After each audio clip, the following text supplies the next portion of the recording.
We're just a few days away from Eagles-49ers. Reuben, I'm getting pretty excited. Yeah, there's a billboard on 95 South just before you get to Broad Street that it counts down the days and hours until the Eagles play. So driving down, it's like 3 days, 6 hours. I'm like, whoa, this is really happening soon. So it's an exciting time. It is an exciting time. Exciting podcast here. The Eagle Eye Podcast brought to you by Nissan, Reuben Frank, and Dave Zangaro.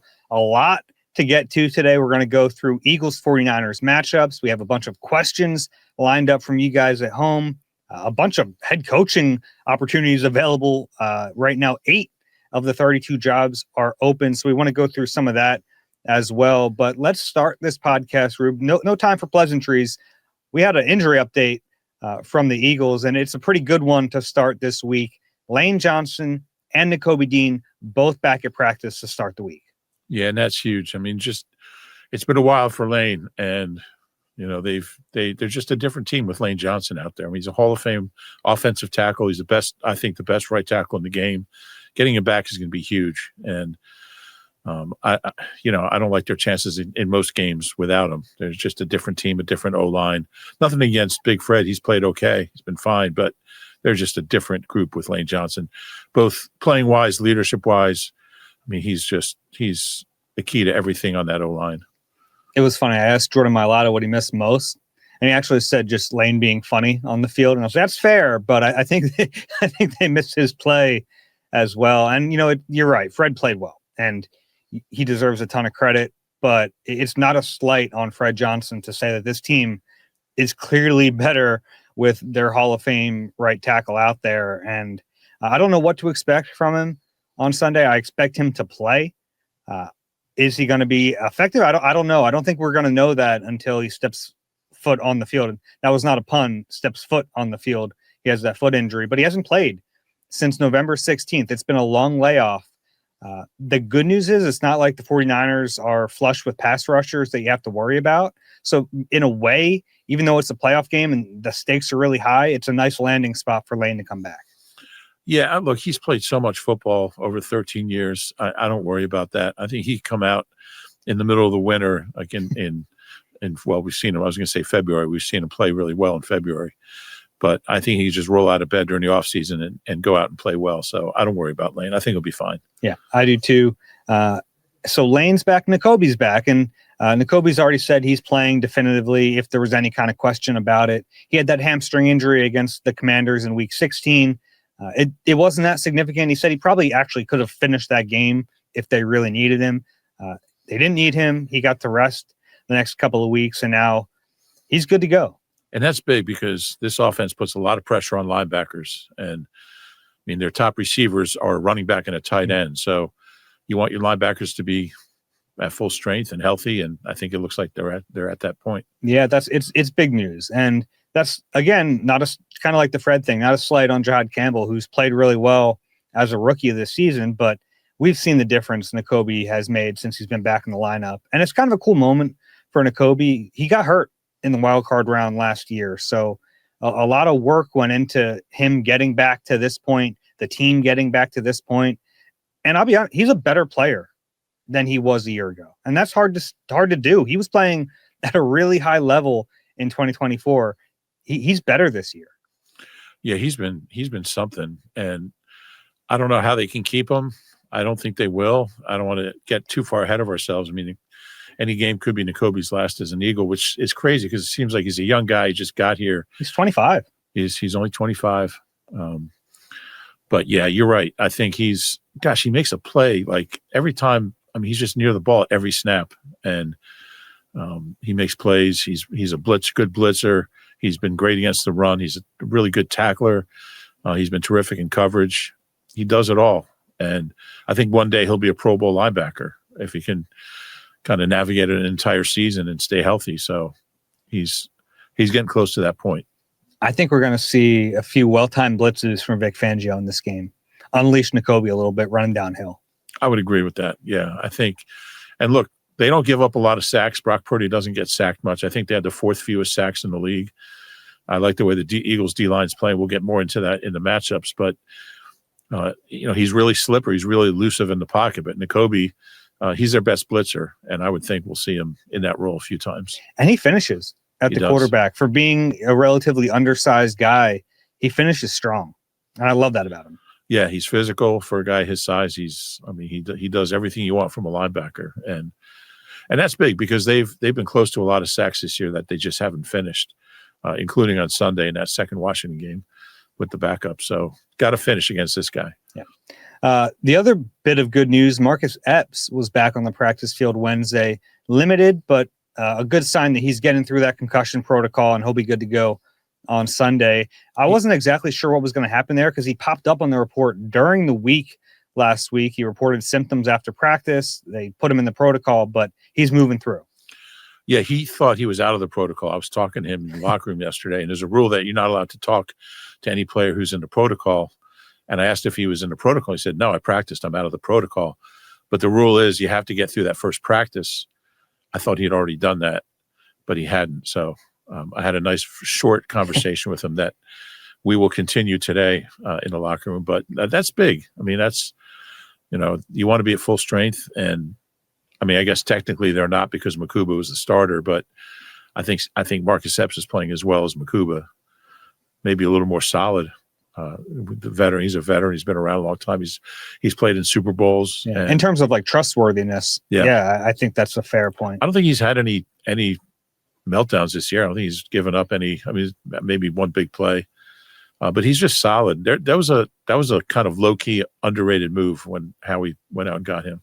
Yeah, and it happened right before the start of the season. He got released by the Patriots. At the time, I think it was kind of termed as a mutual parting. Yeah. I don't know how mutual it was, but it didn't, like, he went to New England and he wasn't going to be a starter there, and he thinks he's a starter in the league. And then he ends up on the practice squad here.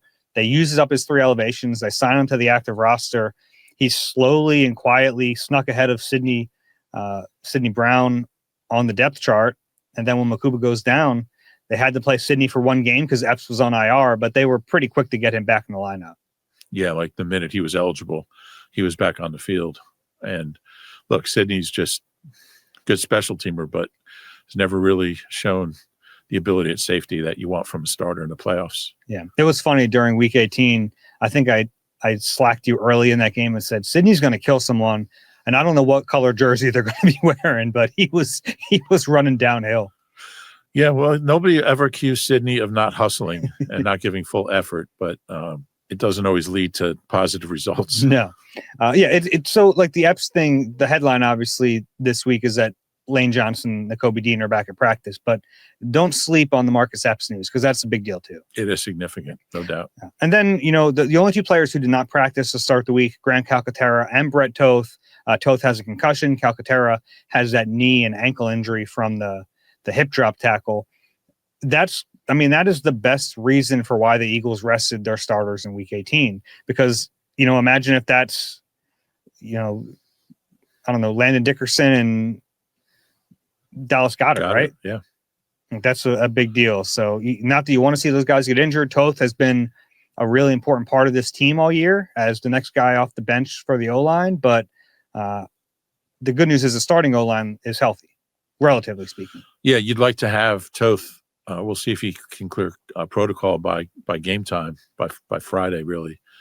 Because you never know. I mean, if somebody does get hurt, he's the guy you want in there, which I can't believe I'm saying that, but he's really gotten to the point where you can trust him out there. Yeah, they might. If he's not ready for this game, they might have to go into it with Drew Kendall active, ready to play center, and then Matt Pryor ready to play guard. Yeah, I think anything you can do to avoid Matt Pryor being on the field is probably a good idea. He was your pick for opening day starter, by the way. I'm aware of this. Okay. He played well for the Bears last year. He did. And then without Grant Calcaterra, it'll be Kylan Granson in a bigger role. Cam Latu can play some tight end in addition to his fullback responsibilities. And we'll see what they do with the elevations. I would think maybe Patrick Johnson, it resets, so maybe Patrick Johnson, but maybe you want EJ Jenkins up too if you have no Grant Calcaterra. Could be Jenkins, yeah. As far as the other guys, pretty healthy, right? The guys who missed the game, Jalen Carter, Dallas Goedert, both back at practice. Jalen Phillips back at practice. Then they activated Azeez Ojulari's practice window. I don't really expect him to play in this game, but getting Phillips, Carter, and Goedert back at practice. Even though we expected it, it's important. It is, and we kind of go through these injuries like, oh, he'll be fine. But, I mean, these guys are dealing with some serious stuff that they've got to rehab and spend a lot of time on, and it's great to have them all back. Yeah. And, we talk about the health of the Eagles, them most likely having 21 of 22 starters. It's a big deal. And they had 22 of 22 in the first Super Bowl run with Sirianni. They had 21 of 22 last year, healthy for the Super Bowl. It matters. And they've been really good at this. And some of it's dumb luck. Some of it is them taking care of these players throughout the week, throughout the year. Because you look at the other sideline, that team's been decimated by injury this year. Yeah, they have. They have, especially on defense, really both sides of the ball, but mainly on defense. And the Niners are not going to come into town this weekend with their projected starting lineup. I mean, they're pretty banged up, and I think that's a big reason the line is what the line is, and the big reason people are picking the Eagles, because that's not the team that the Niners ideally want to have here. Yeah, you look at Nick Bosa has been out since early in the season. Torn ACL, is it? Mm-hmm. Week 3, no Fred Warner, and then last week Tatum Bethune goes down, so they're going to have. I think they put him on IR. Yeah, they just did. So they're going to have Eric Kendricks up, maybe Kaiser White, who they just signed, might have to play. Veterans, but there's a reason these guys were available, and I don't think that's great. And then you look at the offensive side of the ball. They might not have Trent Williams this week. They might not have Ricky Pearsall, like two of their most important offensive players. Yeah, they haven't been ruled out. I don't think either one practiced yesterday. So, those are huge for them, those two guys. Yeah, and we'll see about Trent Williams. Obviously, one of the best tackles ever. He's going to be a Hall of Famer. Yeah. Him and Lane are probably the two tackles of this generation. Maybe Joe Thomas, if you include him in this generation. I feel like he's been retired long enough now that it's kind of Trent and Lane. Yeah. Yeah. And certainly, I mean, them not having Trent Williams would be like the Eagles not having Lane. Yeah, it's a big deal. And then Ricky Pearsall just gives an element of downfield capability that this offense doesn't really have without him. They don't have great receivers. Jawan Jennings is fine. But this is not the team that they had in 22 with Debo and Brendan Ayuk, right? Like it's different this time around. Yeah, they just don't have the weapons that you're used to seeing them have. Yeah. So right now, the health update looking good for the Eagles. We'll get into matchups in just a second. I want to remind everyone, if you're listening to this on Thursday tonight, we have a live Q&A at PJ Willihan's in Cherry Hill. Myself, Rube, Barrett, John Clark, Michael B., all out there answering your questions live and virtually if you can't make it in person. So wanted to get that plug in there. Should be a lot of fun tonight. Looking forward to it. All right, Rube, let's get through matchups. I had a lot of fun writing matchups this week because, it's funny. I had a lot of fun writing one side of the matchups this week. And then I realized, oh, wait, there's a whole nother side to this that I do have to spend some time on. But let's start with the fun side of it. This Eagles defense against the 49ers offense. This is good on good. Yeah, the chess match between Vic and Kyle Shanahan is going to be fun to watch. You're talking about the best in the business on both sides of the ball, and two guys who know each other really well. They almost coached together several times.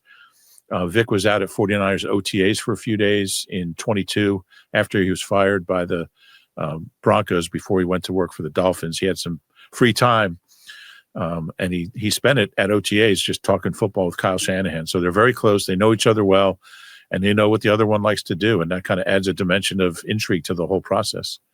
It does. He tried to hire him. Shanahan did in 17. Vic was under contract with the Bears, so it didn't work out. It's never quite worked out, but there's a fondness between them. And they really are two of the best coordinators in the business. I know Shanahan is technically not a coordinator, but he is. He's running that offense. Two of the guys who their stuff has been duplicated by just about everyone. Yeah. People have tried to duplicate it, I should say. Yeah, one of the guys who tried was just fired this morning in Miami. But yeah, and Kyle Shanahan goes back to when he worked with his dad with Washington, and kind of took everything from his dad's system. And Mike was a heck of a coach for years mainly with the Broncos. Yeah, it's a system that's proven to work, and everybody wants to copy it. And in some cases, that's worked. I always think back to that 2019 article from John Keim of ESPN. We talk about it so much, but it was three of those guys. It was McVay, LaFleur, and Shanahan asked independently which defensive coordinator gave them the most headaches, and they all said Vic Fangio. And that was at a time where everyone started to realize how good Fangio was. He had been in the league for so long, but those three guys answering his name independently, that's a story that's gotten a lot of legs over the last 6 years or so. Yeah, Vic won't toot his own horn, but the rest of us can. Yeah. And what do you make of the history between these two guys? They've only faced off 4 times. I think 41 total points Shanahan's offense has scored against Fangio. I know the personnel is very different. Does that matter to you at all? It does a little bit. I think Vic really understands what Kyle Shanahan's trying to do. And yeah, the last meeting was 7 years ago, but you feel good with a guy that really has such an understanding of how Kyle Shanahan wants to attack, and he doesn't know what the plays are going to be, but he knows what the concepts are, and he's had success against them. I think it matters. And when we talk about concepts, I think one of the staples of this 49ers offense are the personnel groups. I mean, they go 2 running backs more than any team in the league. Kyle Juszczyk has been there a long time. Their fullback. They use him as a weapon, but he's just on the field so much. And 22 personnel, 21 personnel. And it's fascinating to me to find out how Vic tries to match that, because you watch the Seahawks and they just stayed in their nickel the entire time. And I think that's going to be what Vic wants to do. He's going to want to stay in his sub packages and not have to go to a base defense. If he can do that effectively, advantage Eagles. Yeah, I think that's something we'll definitely see. Okay. I think you mentioned the 2 top receivers for this 49ers team are not receivers. It's Christian McCaffrey, who was almost 1,000 yards receiving, and then George Kittle, who he's missed time, but he still has 57 catches for 628 yards in 11 games. Still really good. Maybe not as good as he once was, but the Eagles linebackers against those 2 players is going to be a big deal in this game. It is. And yeah, they don't really attack down the field that much, but Kittle, McCaffrey's still really good. He became only the 3rd player with 3 2,000-yard scrimmage seasons. I think LT and Marshall Faulk are the other one. So that's how good he is. And it was kind of seen as like a down year for him, but ended up with like over 2,000 scrimmage yards. So over 900 receiving yards and 1,200 rushing yards. His rushing average was down under 4, but yeah, you want good linebackers against guys like Kittle and McCaffrey, and they have them. It's a fun matchup. Yeah, and it's an interesting version of the 49ers offense, because you think of Kyle Shanahan and you think about their run scheme, and you're like, oh man, they just must be running the football at a really high clip. And that's not really the case this year. Their passing offense has been better than their rushing offense. And that's not to say the rushing offense has been bad. They put up decent numbers, but the efficiency hasn't been there as much. And McCaffrey, he's been good as a runner, but he's actually been more effective as a receiver. Yeah, he has. And he's tough. He's got that combination of just elusiveness, doesn't have world-class speed, but he's just elusive and he's very tough. He's hard to bring down. So that's a big challenge. There's really nobody like him in the league. I think Charlie Garner is a guy that kind of going. I think you're going to go back that far. Well, he's a former 49er, Okay. So and go Charlie Garner, former Eagle as well, obviously. So, but there's not a lot of guys who have the skill set that McCaffrey has. And he's a really good player. I found this interesting. The Eagles classify explosive runs as anything 10 plus. And you look at that category, McCaffrey's pretty good. He has 27, 9th in the NFL. So not great, but like solid, middle of the pack. He doesn't have the home runs this year. I found this shocking. Just 3 runs of 20 plus yards. There are 31 players in the league who have more, including Tank Bigsby. Yeah. So it's like the 49ers offense has to just and they're not super explosive in the pass game either. So they're trying to just chugging along here. And I think Vic Fangio is going to be like, okay, try to do that against us. Try to have these long drives. We're going to take the football away. We're going to get you off the field. It's a tough, I give Shanahan a ton of credit because they've been able to manufacture offense. And I think he deserves a ton of credit for that. But I think it's a tough way to live against a defense like this. Trying to go 80 yards in 13 plays. There's not a lot of that against this defense. Yeah. It's hard to do because they're going to get a stop. They're going to get a takeaway. So yeah, that's definitely true. Yeah. And then the other thing that really stood out to me watching that Seahawks game, and obviously that's what you want to do against this 49ers team. You want to be able to just swarm to the football, not give up extra yards. This 49ers offense likes to get yards after the catch. They like to throw the ball to the middle of the field and let guys create. Two of their big ones are obviously McCaffrey and Kittle. That was what stood out to me so much in that Seahawks game, was that, you know, guys like Eamon Worry and Devin Witherspoon, like they were on them the second they caught the football. I see some similarities with this Eagles defense. They're such a good tackling team. They're able to kind of see through the junk, shed blocks really well. Think about guys like Cooper Jean, Zach Bond, Nakobe Dean. Like those guys are able to just swarm to the football. That has to be what they want to do in this game. I'll put Reed in that category Sure. as well. Yeah, and they've been very good at that. And I think it's a very good tackling team, and they're going to need to be against Kittle and McCaffrey. Mm-hmm. Yeah. And then the last one. And their corners tackle well, too, which is a nice benefit. They do. Even Adoree Jackson, it's not always the best form on his tackles, but willing. And he'll get up there and he'll make a tackle. Sometimes it's with his back, which isn't what you want to see, but he'll get guys down. He will. And Quignon's pretty solid, too. Yeah. Okay, so the last one for the Eagles defense is their pass rush against Brock Purdy. You brought it up. Purdy does not get sacked very much, and he has a solid offensive line, but it's not like he's not getting sacked because of that offensive line. He's slippery back there. He avoids pressure. His time to throw this year is second in the NFL behind just Caleb Williams. His time to throw is 3.17 seconds. Yeah, and he's pressured so much because they don't have a great O-line, and he's got incredible pocket awareness. I mean, he just knows where the pressure's coming from. He knows how to step up in the pocket and avoid it, and he always has his eyes down the field looking to make a play. There'll be plays Sunday that the Eagles think they have a sack. They think they have him down, and he'll just step out of it and make a throw down the field. And you know, he sees the field really well, and I don't know if there's a quarterback in the league who operates at a higher level under pressure. He's very good at it. Yeah, it's amazing, too, because you think about this offense, and I even think about the early time under Brock Purdy, where it's basically Kyle Shanahan playing quarterback through a young player. Just be on time, just get the – but now there's I don't think this offense is as talented as it was back then. I don't think they don't have the talent. They don't have the players they used to, but – they have a quarterback who's able to create on his own. And that was not the case when we saw this team in the NFC Championship game. Yeah. Yeah. Well, yeah, no doubt about it. He's even before the injury. Yeah. Well, he only threw 4 passes. He completed them all, but they were all short. But, and then we saw him again the next year. I don't mean necessarily in that game. I mean, in that season. That version of Brock Purdy. Yeah. Yeah. He's better now. He is. He's a really good quarterback. And we get into the lists in the offseason, and I think Purdy and Jalen Hurts are the guys that are so tough to place on those lists for whatever reason. But I don't really care about. He's good. He's a good quarterback, especially for that team. Yeah, and I think when Mac Jones came in and played well, maybe people thought, well, it's the system. It's not Brock Purdy, but Mac Jones is just a good backup.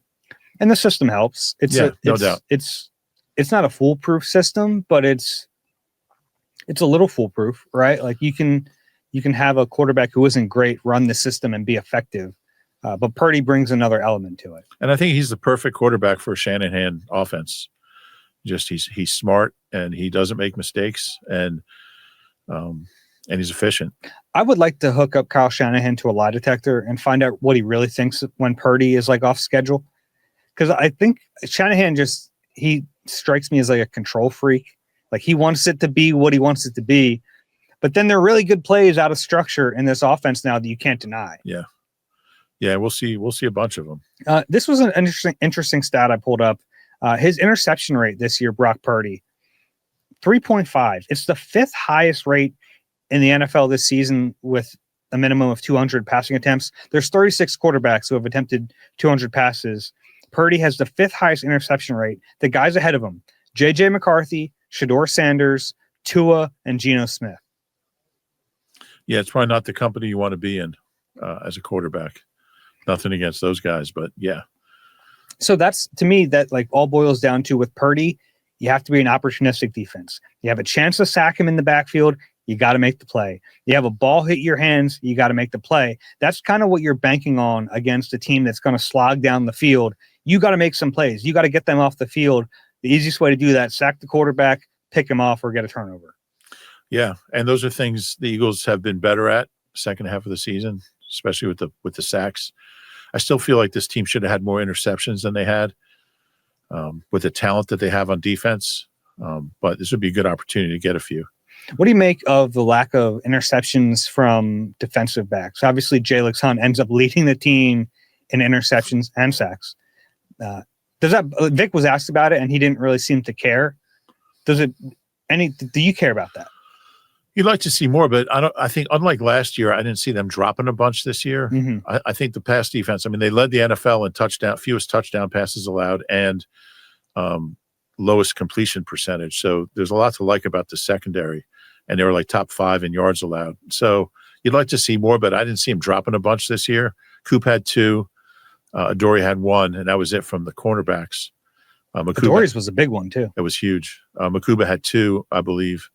Reed's got 1. I think Reed's got 1. Okay. So you'd like to see a little more, but I don't think it's hurt them. They've been good on third down, and I just feel like they're there. I feel like with the talent they have in the secondary, they should, and the pressure they're getting up front, that you're surprised they haven't had a game with like 3 of them from the D-backs. Maybe Sunday, because Purdy he'll put it up for grabs. A little bit. The turnover-worthy plays are there, even the one he doesn't get picked off. And the Eagles are so good at like dropping into zones. I think that might be one of my predictions for this game, is Zach Bond drops and picks off a pass of Brock Purdy. It's a good one. Yeah. I can just I picture that happening in this game. I'm on record. So if it happens, give me credit. If it doesn't happen, please forget I said it. That's the way my prediction is. Dave's visualization. Let's flip to the other side unless you have anything else on that. No, it's good. Okay. Jalen Hurts against a defense that they don't get much pass rush. No, they don't. Would they have 20 sacks all year? Yeah, the fewest in the NFL. Yeah. And their pressure rate, 31st in the NFL. Yeah, and you like a Jalen Hurts who's not under pressure. He's just a really good, efficient quarterback when he can set his feet and stand in the pocket. I don't think he's had enough reps like that this year. I think he's been under pressure too much. A lot of that's the O-line not being up to the standard that we're used to. But, yeah, that's going to be huge. And I think they're leading. I think they had 2 guys with 4 sacks, right, including our old friend Bryce Huff. Bryce Huff and Cleveland Farrell. Yeah, they both finished with 4. So, man, if Bryce Huff gets a sack, that's really bad. I asked Jordan Mailata if he thinks Bryce Huff is going to be extra juiced for this game. He said, "I'm excited to see Super Bowl champion Bryce Huff," which drew a laugh from all of us. Yeah. I don't know if Jordan meant it in that type of way, but it's kind of funny. A guy who didn't play a single snap in the entire postseason, not just the Super Bowl. You have Jalen's numbers under pressure and not under pressure. When he's not under pressure this year, he's 70% quarterback, 19 touchdowns, 3 picks, passer rating of 106. Yeah. And he's not bad under pressure. It's like he's actually, you look at like where he stacks up league wide, it's pretty similar under pressure versus not under pressure. But it's like obvious that quarterbacks can be better when they have time to set their feet. Yeah, they don't give up a lot of big plays. That's one of my 2-point conversion points that I'm going to make on the pregame show. Mm-hmm. They've only allowed 5 pass plays of 40 yards or more. It's among the fewest in the league. So they give up a lot of yards, but not a lot of big plays. They don't, which is for me, that means Kevin Patullo, Nick Sirianni, they have to hunt for these plays. When they get a look, they have to be willing to get to it and throw the ball downfield. Because I think there are still opportunities there. We know that's what the Eagles ideally, we know what they want the recipe to be. They want to be able to run the football, and they want to be able to pick their moments to send the ball down the field, because that's something Jalen does so well. So you're right. The 49ers don't give up a ton of them, but I still think there's a chance for one in this game. Yeah, I agree with that. I mean, with the receivers they have, and mainly Devontae, they're going to take some shots. Yeah, we can get to that, because the Eagles, they have an advantage with their receivers against these defensive backs. Diamondre Lenoir is a really good corner. He's their number one corner. After that, you have Renardo Green, a young player on the other side. You have Upton Stout, the rookie from Western Kentucky, who's played pretty well. But I don't know, if you get Devontae Smith in the slot against a rookie, I like that matchup. It's a great name, isn't it? Upton Stout. Stout is a good name for a nickel corner. Okay, yeah. It seems to fit better. Upton Stout. I love it almost that name. sounds like a baseball player. You think? Maybe that's because I'm thinking like B.J. Upton. Okay. But Upton Stout to me sounds like a shortstop. Upton's a great name. I might change my name to Upton. Upton Frank? Upton Frank. If your last name was Adam, it'd be a cool name. Up and Adam. Upton Adam? Up and Adam. Lenore's really good. He's their best. Got a new contract. Big contract. Last year. He's a good player, but, I still think the Eagles have an advantage. What do you think about Dallas Goedert in this game? We know how decimated the 49ers are at linebacker. And is like, I think that Kendricks, and if it has to be Kaiser White, I think if they have to play, I think they'll be okay stopping the run. In coverage could be a different story. Yeah, I mean, they're two guys, that haven't played. They're both on the practice squad. Kaiser White, we know, we've seen him. He's not a great cover guy. Dallas Goedert's been a very good postseason player in his career. Got 4 touchdowns. He's had like 5 games with 70 or more yards. So I like his. He's such a clutch guy, and he's like Hurts' comfort zone. When in doubt, just chuck it to Dallas, and it's done a lot of good things in the postseason and the regular season too. But I really like Dallas in the playoffs. Yeah, I like him in the red zone this year. That's for sure. 11 touchdowns. He ended up tied with Trey McBride, most TDs by a tight end. Yeah, so it's a good matchup, I think, right there. Yeah, I think so. The one thing that's in the back of my mind, though, is the last time the Eagles played backup linebackers, I thought the same thing. When they went in that Chicago game, I thought, man, Dallas is going to have a big-time performance. And he was only targeted, I think, 4 times, 2 catches, and a couple of those came, like, very late in the game. Kevin Patullo, I asked him this week about, like, facing a backup position if you try to attack it. And he brought up there's a balance to that. You don't want to just be, like, chasing those players. And I get that because the defense is going to try to do everything they can to cover up that weak spot. But I still think you have to do a better job of attacking when you see it. Yeah, I agree. And I do think there's been times this year where they've gotten away from Dallas for too long, where he's just not targeted for long gaps in the game. And he's got to be a part of this game plan. Yeah, I think so for sure. That's all I had for the Eagles offense. Anything there that you want to talk about? Well, just Saquon against that defense is an interesting one. I think I did skip that actually. Yeah. They want to run the ball. They're going to try to run the ball. And I think he was better the second half of the year. I know he was better the second half of the year. It didn't end well in his last game, but I still think that there's something there with him. And I'm not sure the 49ers can stop him. But it's not about him, though. No, it's not. It's about that offensive line. Do you have a sense yet of how much that rest will help? I think it's impossible to really know. Yeah. Especially just with one practice in the books this week. But that's the hope, is that Landon Dickerson, Cam Jurgens, Jordan Mailata, all those guys, Lane Johnson, even Tyler Steen, who only played a little bit in Week 18, all those guys are just well rested now. Yeah, I just don't know. For me, it's about Landon and Cam. Mm-hmm. And Cam's still coming off back surgery, and Landon's still coming off everything surgery. Cam got a little annoyed yesterday because there were waves of people, and I was late. And I asked him another question about resting. He's like, that's like the 20th question about rest. And I want to be like, yeah, it's because we're all trying to explain why this offense hasn't been better. And that's one of the reasons like people are looking for hope, and they're hoping that rest is going to lead to better results. Yeah. And the game Saquon has produced in the second half have mainly been against bad teams. Second Giants game, Raiders. But this is not an elite defense right now. And I think the potential is there for a big game. A lot of it is just setting up those run plays, staying out of the second and longs. And, I think they need him. I really do. I think they need him to be a factor in this game. I totally agree. The last one I had on my list is a special teams one. This is a good return team in terms of kickoffs, and the Eagles have been really good at kick coverage. So that's just another good-on-good matchup. And why not have a special teams matchup in the playoffs? Yeah. Sky Moore is a good name. It's a good football name. Yeah, he hasn't really panned out as a high pick. He got traded to the 49ers before the season from Kansas City, but he's been a solid return man. Yeah. Yeah, no doubt. I feel pretty good about Eagles cover teams.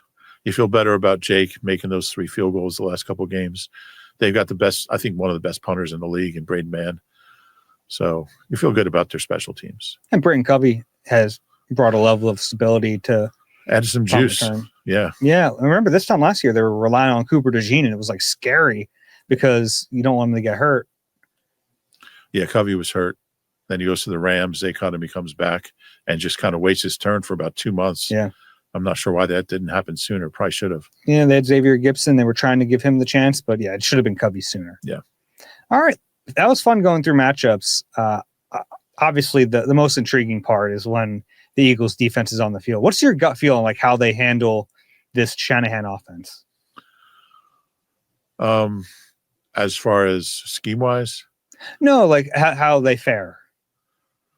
Yeah, I think it's going to be that's a good question because I haven't made my prediction yet. I still don't know what this game is going to look like. I'm struggling kind of trying to get a feel for it. I think the defense will play well. I mean, we haven't seen them not play well in a long time. It's just how well. And to me, it's going to come down to takeaways, get a couple takeaways. I really like their chances.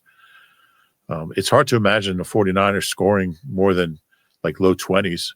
I just don't know if that'll be enough. Mm-hmm. So I think they'll play well. I don't think they'll totally shut them out. I don't think it'll be like 17 points because Purdy's still really good and he's still got 2 really elite weapons that I don't think they can completely take out of the game. So if they can hold this offense and that play caller and that quarterback to 13 to 17 points, then that's a huge triumph for Vic. Sure. Yeah. All right. Let's take a break. When we come back, I want to go through the job openings, some of the head coaches who have been fired. I think about job openings here at NBC Sports. We can do that if you want. Okay. There might be 2 at some point. Podcasters. Let's take a break. We'll be back in a second. You deserve a car that thrills you, a car that puts goosebumps on your goosebumps. At Nissan, we've got everything from turbocharged SUVs to 100% electric vehicles that'll make your heart beat faster. Experience the thrill for yourself and shop your local Nissan store and NissanUSA.com today. Back on the Eagle Eye Podcast, brought to you by Nissan, Reuben Frank, and Dave Zangaro. Rube, there are now 8 job openings, only 32 teams in this league. I'm not great at math. That's a quarter of the teams without a head coach right now. Yeah. Mike McDonald, the latest to get axed. Not a lot of huge surprises. Harbs, just because he'd been there so long, but still, based on the chat, not surprising. I'm still pretty surprised. I didn't think they were going to do it. Yeah. Well, I was surprised by that. He didn't want to make changes with his coordinators,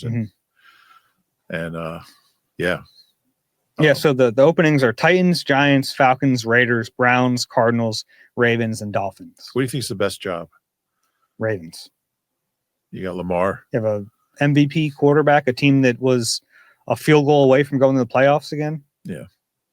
I mean, that's clearly What's the worst job?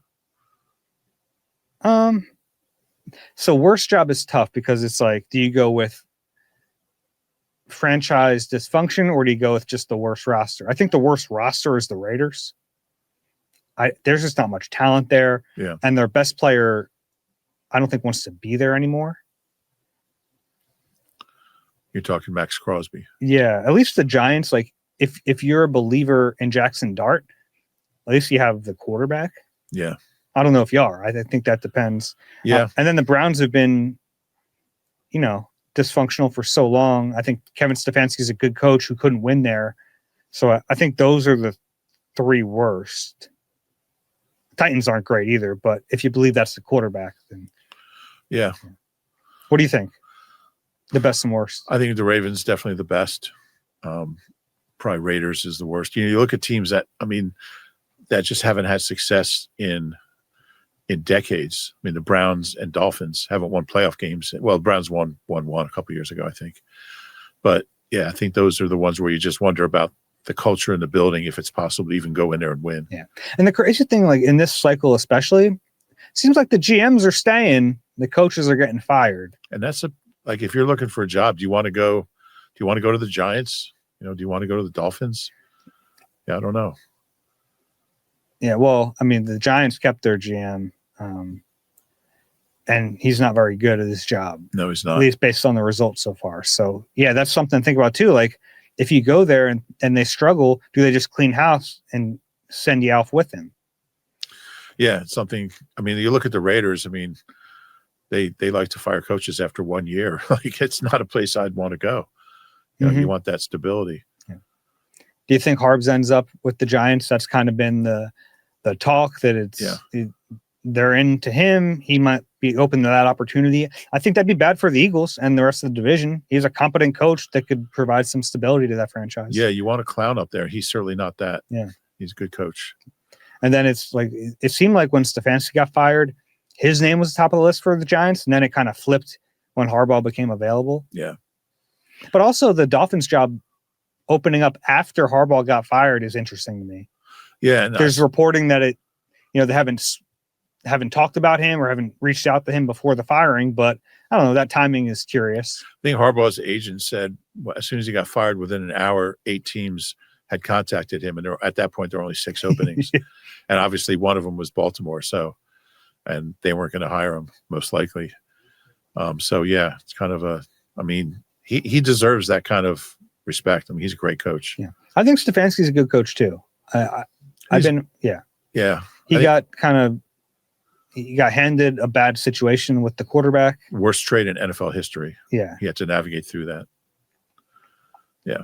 I think he's a good offensive coach. Speaking of, we're going to get questions, so let's get ahead of it. A Stefanski or a McDaniel, they pique your interest as a potential offensive coordinator next year, depending on what happens in these playoffs and depending on if they get head coaching jobs. Either of those guys pique your interest. Yeah, they do. I think both of them would be really good play callers. McDaniel certainly is an intriguing name from the Shanahan tree. I think he's a really good offensive coach. Do you think you can have him and Vic back in a building together? I don't know what that situation was like. Yeah, they were together for a year. It didn't work out great. Yeah, it's a good point.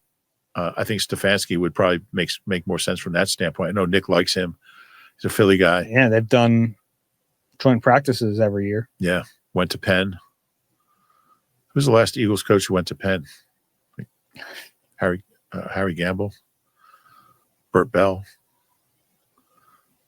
Going back to my time. Yeah, I don't know the answer to that. Yeah, but I like Stefanski. Yeah, I think it was an impossible situation there after that trade. It really handcuffed what they could do personnel wise. And it seems like it was ownership, which is why Andrew Berry kept his job. Yeah, which was a little surprising. Yeah. Oh, we should mention Alec Halaby was a candidate for the Dolphins GM job. It seems like he didn't make the next round because they're having in-person interviews and his name wasn't listed among them. So Eagles assistant GM. Yeah, he's gotten interest now for the last 3 years. I'm surprised no one's hired him yet. I think he's fighting against the notion that he's not a football guy, which is something he's been fighting against his entire career, coming from the analytics world. But yeah. I think eventually someone's going to hire him to run their team. I mean, that was the knock on Howie for a long time. Mm-hmm. He's not a football guy. You don't hear that anymore. Yeah. You win 2 Super Bowls, you're a football guy. Mm-hmm. But yeah, I mean, he didn't play. I think he played in high school. Yeah. Do you think that's what is still a reason? I would think so. I think that there's like teams are worried about handing the keys to something they don't understand. Yeah, could very well be true. And I just wonder if I think last year was the Jets showed interest. Yeah. Yeah. There have been a few. I wonder if people just wonder like what his role is exactly. I mean, Howie always speaks highly of him. Mm-hmm. Harvard guy. So yeah, I don't know. I think eventually he's going to leave. I would think so. Yeah. All right, that's all I had on the openings. Anything else on your mind there? No, it's a lot. Get the questions? Yeah. Okay. If you have a question for us, eagleeye@nbcuni.com. QR code is on the screen. First one from Brad. Hey guys, love the pod. You've recently talked about how key the Eagles' health has been to their playoff runs. Quick question on the medical side. I remember former Eagle Chris Maragos being involved in a big lawsuit tied to his knee treatment. Might have been against outside doctors rather than teams, so please correct me if I got that wrong. Did that situation lead to any meaningful organization-level changes for the Eagles staff? Chip Kelly's sports science, return to play decision-making, vendor relationships, etc.? And if so, do you see any connection between those behind-the-scenes changes and the team's relative health in recent years? Yeah, I don't know how that was resolved. I don't know if there was a settlement. Different doctors. Yeah, different doctors. They have, so I mean, different doctors since then. They've gone through some different trainers. Ted Rath, who people remember as the big guy on the sideline, the get back guy. They moved on from him. Nando is their new head trainer. They seem to like him. It's always tough to tell exactly what's going on there, but I don't know. They seem to have found a rhythm. Yeah, and players speak highly of the people in that department, which is always a good way to tell. Like they bring up the trainers and the rehab staff on their own, which tells you that they're pretty highly regarded. How much credit do you give them for that? Because some of it is just dumb luck. It's tough to really know, isn't it? Well, I think they've spent a lot of time and effort on like the strategy of staying healthy. And I think it's an important thing. I think they've kind of been on the cutting edge of that as far as just GPSs and days off in training camp and shorter practices. They probably have some of the shortest practices in the league. Obviously, hasn't stopped them from winning. So I think it's more than just luck. I think they put a lot of time into it. And it's funny because a lot of those changes came in 2013. Yeah, Chip absolutely. Kelly. It's like his lasting impact on this team. Yeah, among others, he brought Stout in, which is pretty good. Big. He drafted Lane, but Howie drafted Lane. Yeah, Howie made the pick. But when you go in down the hallway to the locker room, what's on the left? There's smoothies. There's a smoothie station. They make custom smoothies for the players. That goes back to Chip. So he was a terrible GM, but he had some really good ideas. Yeah, he kind of brought them into the future a little bit. And if you remember, some of the veterans there were like, what the heck? I'm not letting you judge my urine. Like there was like a big pushback from a lot of the veterans when he got in there. And like all those things that he brought are now kind of just more commonplace. Yeah, that's true. I guess Northwestern will be really healthy this year.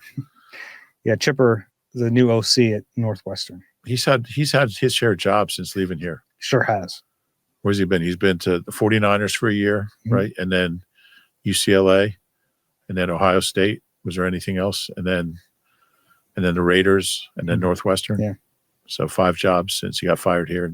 It's a lot. 9 years ago. Next one from Eric.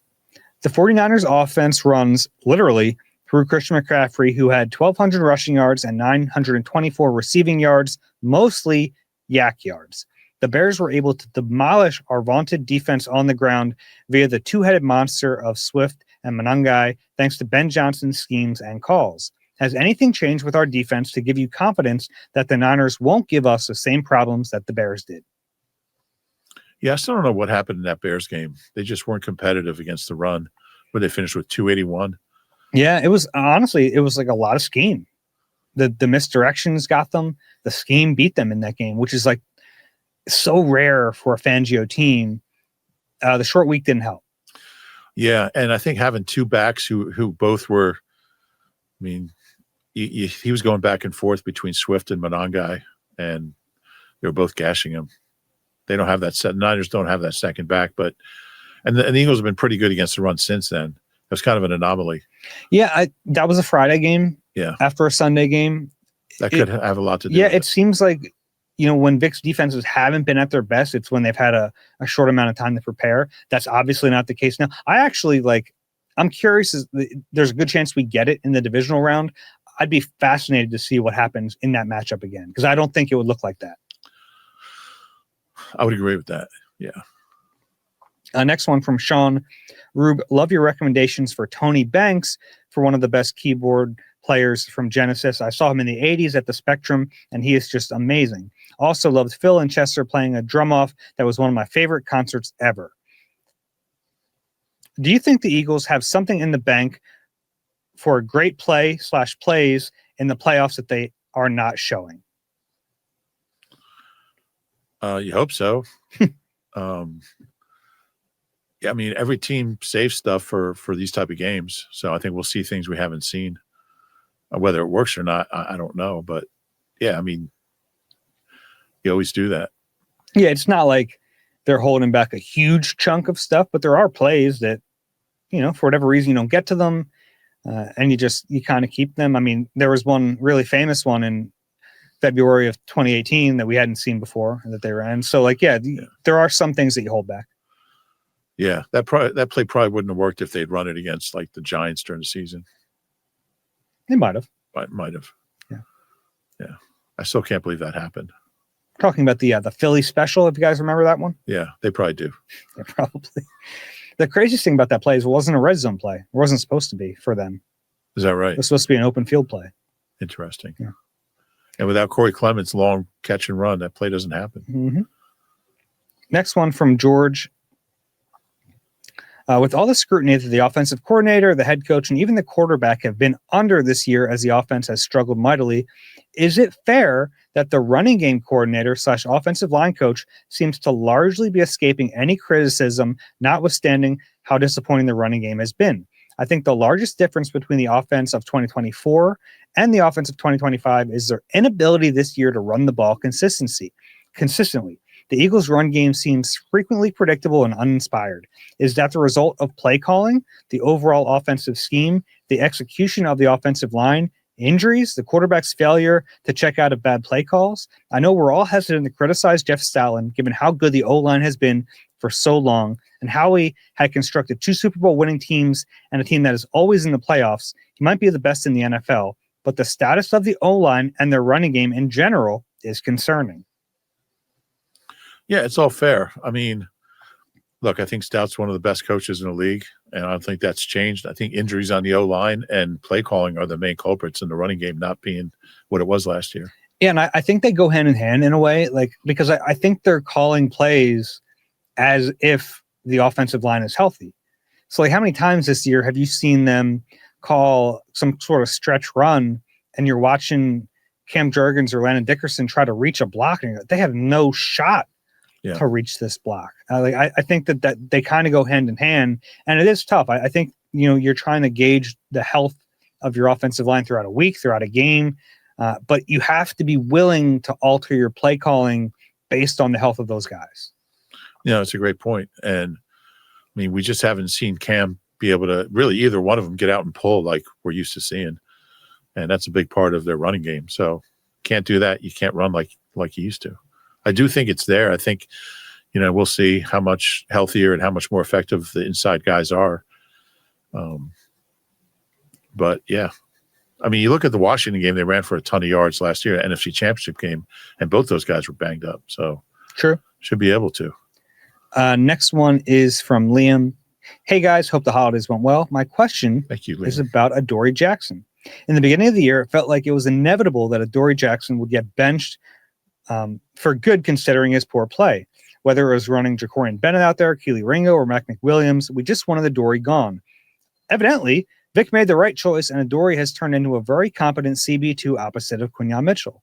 I wanted to know if there are any players like this that come to mind for you guys. A player that you were convinced was completely cooked and turned out to be a very solid player. Great question. I might have to think about that for a while. There's one, I can give you some time to think. There's one for me that comes up immediately, and there was a position change that helped. Patrick Robinson. Yeah. We, in training camp, we thought that guy was cooked. They were playing him outside corner, and he was awful. And it wasn't like we were misreading it. He was playing poorly, but then they ended up making the trade for Ronald Darby. They played him at outside corner. That moved Patrick Robinson inside, and then he just took off the rest of that year, and he was great. He had that big pick six in the Vikings game. Mm-hmm. Yeah, 50 yards, I believe. Yeah, he was, and he was terrible at outside corner. It was really bad. Yeah, and that was the Jordan Matthews trade for Ronald Darby. Carson was pretty sad about. Yeah. So that trade unlocked Ronald Darby. unlocked Patrick Robinson. It also unlocked Nelson Aguilar that year.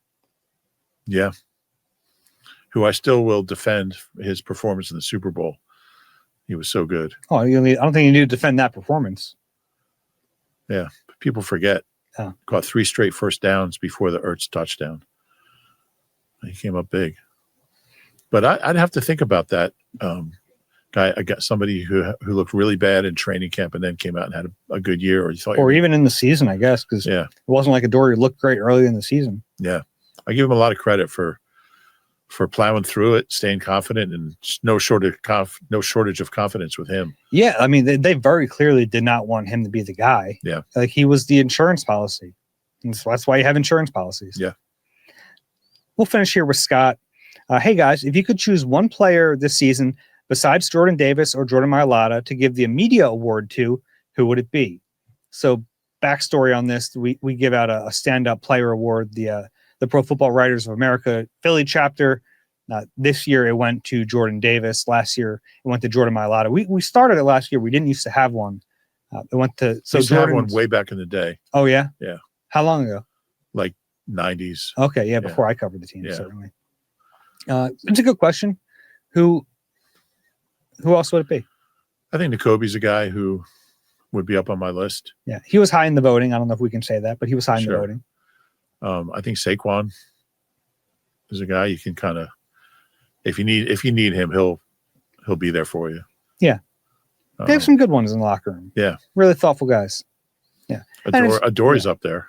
Oh, sure. Yeah, Adoree's been great all year. Especially there have been some tough things to talk to him about. Yeah, when he's not playing well, that's kind of the true test to me. Is it's easy to be public when things are going great. When things are going poorly, and I think there's a leadership aspect to that too, being willing to be public and speak in front of cameras and microphones when things aren't going well. Yeah, that's true. I think Cooper would be up there. Mm-hmm. Yeah. Who's the bad guy?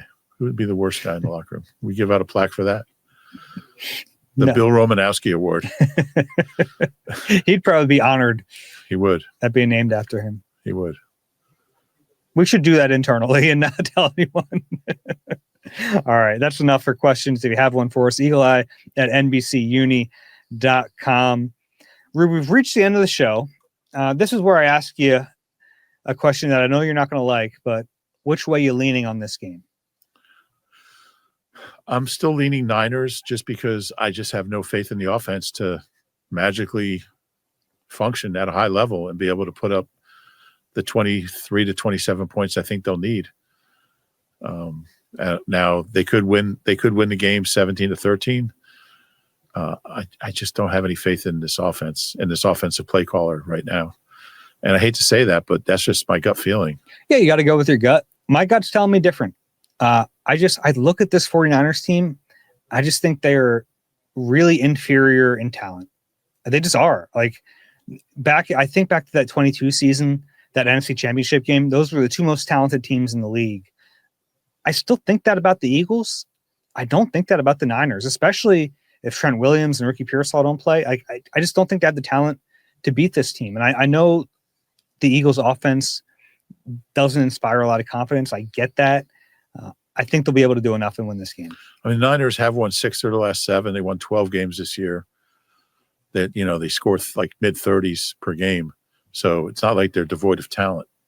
They're not devoid of talent, but this is not the talent level they had 2 years ago. That's true. It just isn't. Like, look at that roster. And I give them credit because I think that's good coaching, right? It's like you're getting a lot out of what you have.